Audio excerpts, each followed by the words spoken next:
pa talaga ang packed up ngayon? Tandaan mo, Denver. Buntis ako. Malakas na hiyaw ni Honey at kaagad akong natigilan sa paglalakad.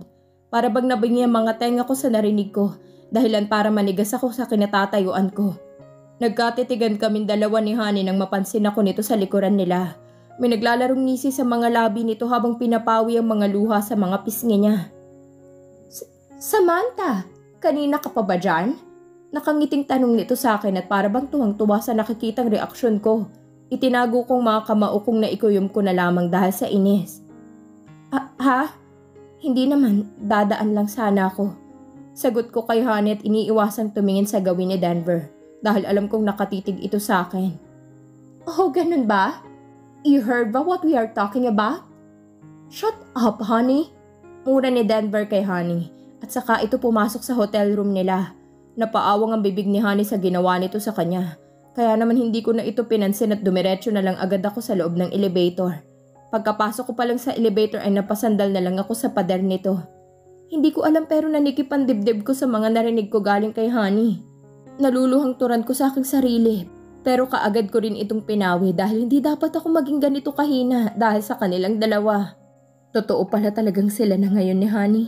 Tama pala ako nang iniisip na magmula nang mawala ang anak namin ni Denver. Nagkabalikan na agad silang dalawa. Napakagat na lamang ako sa aking labi dahil sa sobrang inis at pagpipigil ng galit ko.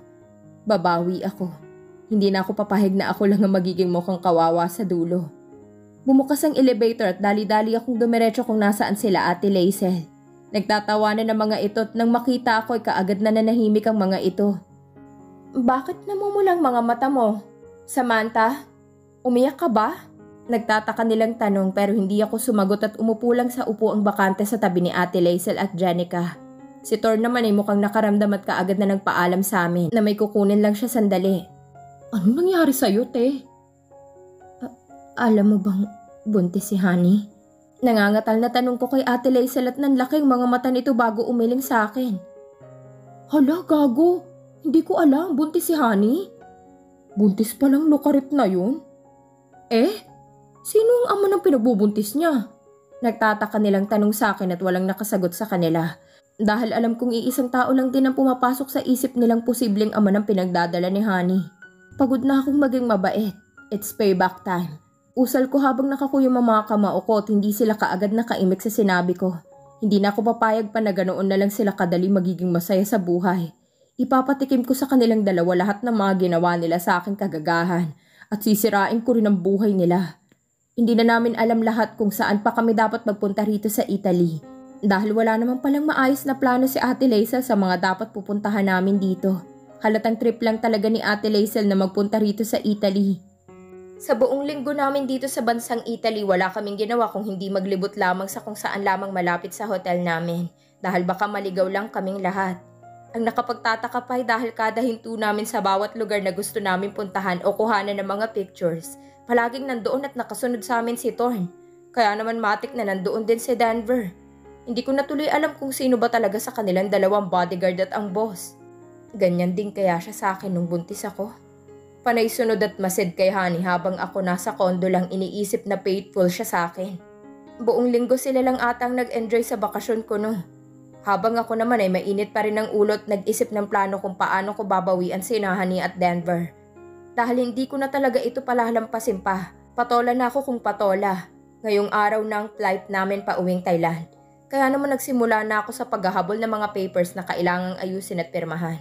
Puro swimming lang palang magagawa ko rito sa Italy. Sana pala sa Thailand na lang ako lumangoy di sana hindi pa ako napagod sa biyahe. Hindi na rin sana nasira ang peace of mind ko.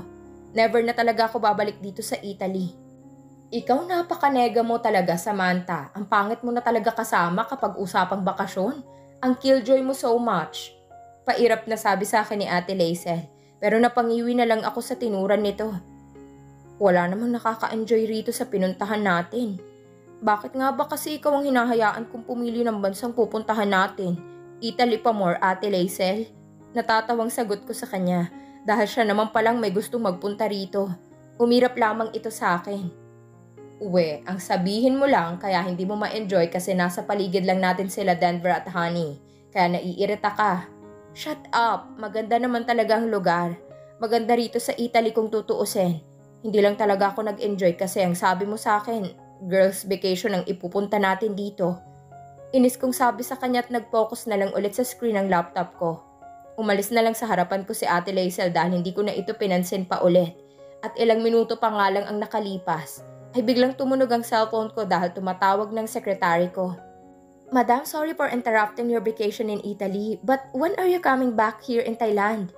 The investors are here, and they are looking for you. We've even waiting for her since last week. Where is she? Rinig kong sigaw ng isa sa mga investors. Kilala ko ang boses nito. Ito yung investor na ayaw harapin ni Ate Laisel dahil marami itong sinasabi at inirereklamo sa kanya. Napabuntong hininga na lamang ako dahil dito. Loudspeak. Utos ko sa aking sekretary at mukhang sinunod naman agad nitong inutos ko. Napatikim muna ako bago magsimulang magsalita. Good day. We're currently on our way to go back to Thailand, sir. Could you please calm down and come back when I call you? We will talk about your concern regarding our contract. Calmly. Is that okay with you, Mr. Amarin? Kalmadong tanong ko rito. Napatingin naman si Ate Laisel sa akin nang marinig niya kung binanggit ko ang pangalan ni Mr. Amarin. Sumenyas na agad ako sa kanya na mag-impake na silang lahat dahil mas maaga kaming uuwi ngayon. Natataranta naman itong nagpunta kaagad kung nasaan sila Chloe at Jenica. Okay, I'll wait for you. Again, madam. Thank you so much. Mukhang inis na sabi nito sa akin pero wala na itong magawa pa kung hindi maghintay. Napabuntong hininga na lamang ako pagkatapos kong patayin ang tawag ng sekretarya ko. Tara na Samantha, ready na pala ang lahat. Flight na lang natin ang hihintayin natin. Hindi mo pala siya kinausap at sinipot? You didn't go to see Mr. Amarin last week, am I right? Ha, Ate Laisel? Seryosong tanong ko sa kanya at napakamot naman sa ulo niya si Ate Laisel habang nag-iisip ito ng paliwanag sa akin. Sasabihin ko naman talaga sana sa'yo na hindi ko siya sinipot. Nasipot last week. I forgot lang na sabihin sa'yo kasi nakapokus na yung utak ko sa vacation natin dito sa Italy. Oh God, we have no time for this, Ate Laisel. Ano ba kasi talagang problema ng matandang yun? He's one of the biggest investors we have and you must talk to him if gusto niya. But you didn't do it. Nakangiwing sabi ko sa kanya at ngumuso naman si Ate Laisel sa akin. Hindi naman talaga akong bet kausapin ng Thunders na yun eh. Ikaw yata ang kursonada. Natatawang sabi nito sa akin kaya inihagis kong nadampot kong unan sa kanya. Gaga ka talaga. Let's go, we have to leave early. We're going back to Thailand na ha. We will try to go back here if we can. Gusto na rin naman naming mabisita si Mama at Papa sa Pilipinas kaya doon mo na lang siya kausapin about sa proposal na sinasabi. Ate Laisel, tawag pansin ko kay Ate Laisel. Napatingin silang dalawa ni Denver sa akin nang magsalita ako. Kumunot ang noo ko dahil kinakausap niya pa rin talaga ito. We're leaving na, hindi ba? Nagpaalam lang ako sa kanilang dalawa ni Thorn. Turo niya rin sa gawin ni na Chloe at Thorn na nagyayakapan at mukhang iiyak pa silang dalawa dahil uuwi na kami sa Thailand. What the? Mamimiss kita, honey bunch ko. Mag-ingat ka ha? Nakangusong sabi ni Chloe at hinalikan naman ito ni Thorn sa labi. Nangasim agad ang sikmura ni Jenica sa nakita nito. Nyerta naman oh. Bulong nito at saka tumabi sa akin kaya naman natawa na lang ako. Nag-usap pa sandali sina Ate Laisel at Denver bago kami tuluyang bumaba sa first floor upang umalis na papuntang airport.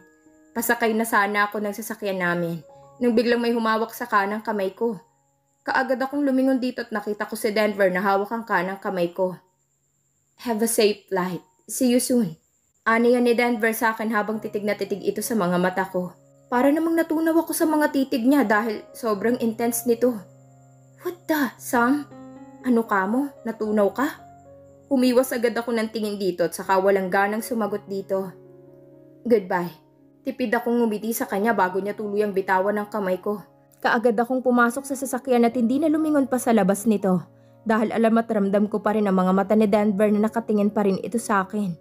Ano ba talagang ginagawa niya? Bakit ba ganun siya kung tumingin sa akin? Para kasing katulad ng dati. Inis kong ikinuyom ang kamao ko at saka binuksan na lang ang laptop ko upang bumalik na lamang sa pagtatrabaho dahil marami pa akong aayusin at gagawin. Goodbye! You can visit us sa Thailand. Sabihin niyo lang sa amin kung pupunta kayo ha. Sigaw ni Ate Laisel sa kanila kaya naman mas nangunot ang noo ko. Nag-imbita pa talagang gaga. We will. Thank you. Sagot ni Denver kay Ate Laisel at nagsimula ng umandar ang sasakyan namin. Wala na akong pake sa'yo, Denver. Dapat ay ayos na ako. Kailangan ko lang ay ang maghigante. Kailangan kong maipaghiganti ang anak ko. Hindi na kita mahal. What the? Mahinang usal ko sa aking sarili dahil sa naisip ko. Madam, welcome back. Masayang bati ni Lina sa akin, ang sekretary ko. Yumakap agad ako rito kaya naman nabigla ito sa akin pero niyakap din ako pabalik. Close naman kaming dalawa kaya namiss ko rin siya ng husto. Ayaw naman niyang sumama sa akin sa bakasyon nang yayain ko ito. Kaya hinayaan ko na lang siya rito sa Thailand. How are you? Is everything alright while I'm gone? Nag-aalalang tanong ko sa kanya dahil siya lang ang naiwan namin dito para asikasuhin ang mga emergency problems na kaya niyang gawin agad. I'm fine, madam. How about you? How was your vacation with Madam Laisel and your friends? Did you enjoy it? Bumuntong hininga ako sa tanong nito sa akin bago magsimulang magkwento sa kanya ng mga nangyari sa amin sa Italy. Thank you for understanding us, Mr. Amarin. Pagpapasalamat ko rito at yumuko ako at saka ipinaglapat ang dalawang kamay ko bilang paggalang sa kanya. Ngumiti naman agad ito sa akin at ganoon din ang ginawa niya bago magpaalam sa akin upang umalis na. Oh my God, what a tiring day. Naiusal ko na lamang matapos akong makapasok sa kotse ko. Marahan kong minasahe ang bandang bato ko dahil nananakit ito at sumandal muna ako sandali sa upuan. It's been a day since nakauwi kami galing sa Italy. At ngayon ko lamang naharap ang one of the biggest investors ng kumpanya namin. May problema pala sa contract at gusto lang nitong linawin ng mga bagay-bagay kaya gusto kami nitong makausap ng personal. It really looks like a waste of time. But I can't refuse him. Magmamaneho na sana ako para makauwi na sa bahay at makapagpahinga na. Nabigla na namang tumunog ang cellphone ko kaya inabot ko ito at nakitang tumatawag si Ate Laisel sa akin. Walang lakas akong sumagot sa tawag nito. Mukhang nasa bahay na ito dahil naririnig ko na sa background ang ingay ng TV. Napanood mo na ba yung balita? Malakas ang boses na tanong nito sa akin. At saka tumili pa ito kaya naman inilayo kong cellphone sa tenga ko. What news? Mukha ba akong nanonood ng balita? May banda pala si Denver? Sila pala yung Black Roses na sikat ngayon worldwide. OMG! Sigaw nito sa akin kaya naman kumunot ang noo ko. What? Anong banda? DJ yun sa club dati. What the? Ano na naman yung bandang Black Roses? That's the band na palagi kong pinakikinggan ng mga songs nila. I'm not really a hard fan kaya hindi ko sinerge sa Google kung sino-sino mga members ng banda pero si Denver pala member din nun with other 4 freaking hot men. Hiyaw nito sa telepono kaya naman napangiwi na lamang ako dahil parang masisira ng eardrums ko. Kakatili nito. Not interested. Bye. Usal ko at saka ko pinatay ang tawag. Habang nagmamaneho ako, hindi ko na namalayang hinahanap ko ng bandang Black Roses sa isang app na puro mga music. What is going on with me? Wala sa sariling pinatugtog kong isang kanta nilang pinamagatang She Is in the Rain. Ewan ko sa sarili ko pero gusto kong pakinggan kahit isa man lang sa kantang gawa nila Denver. What? Hindi pala si Denver ang vocalist ng banda. Hindi niya boses yon at sobrang fluent ng member na yon bumigkas ng mga Korean words. Pagka-uwi ko sa bahay kaagad ako naghanap ng mga detalye about sa bandang kinabibilangan ni Denver. The band Black Roses consists of 5 members.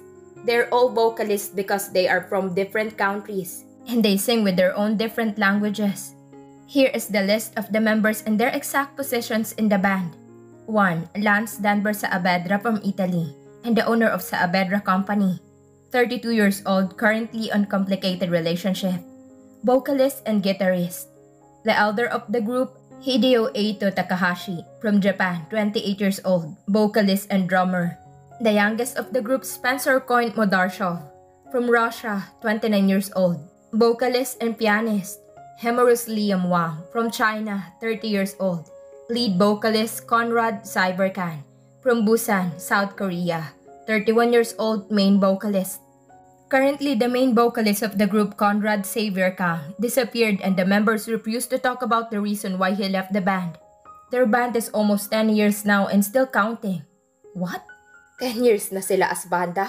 It means hindi lang DJ si Denver dati kung hindi. May banda rin pala siya noon? Does it mean yung kinanta niya sa akin yung gabing yun ay siya rin na nag-compose mismo? Hinanap ko agad ang mga kantang na i-compose nilang lahat. Pero bigo akong makita sa listahan ng kinanta sa akin ni Denver. Nadismaya ako dahil baka naman hindi pala sa kanila yung kantang Midnight Sky. Pero ano kayang nangyari sa main vocalist nila at bigla na lang nawala sa banda? Bakit ayaw ng ibang members sabihin ang tunay na dahilan? Bakit nawala siya sa banda? Humiga na lamang ako sa aking kama at saka tumulala sa kisame.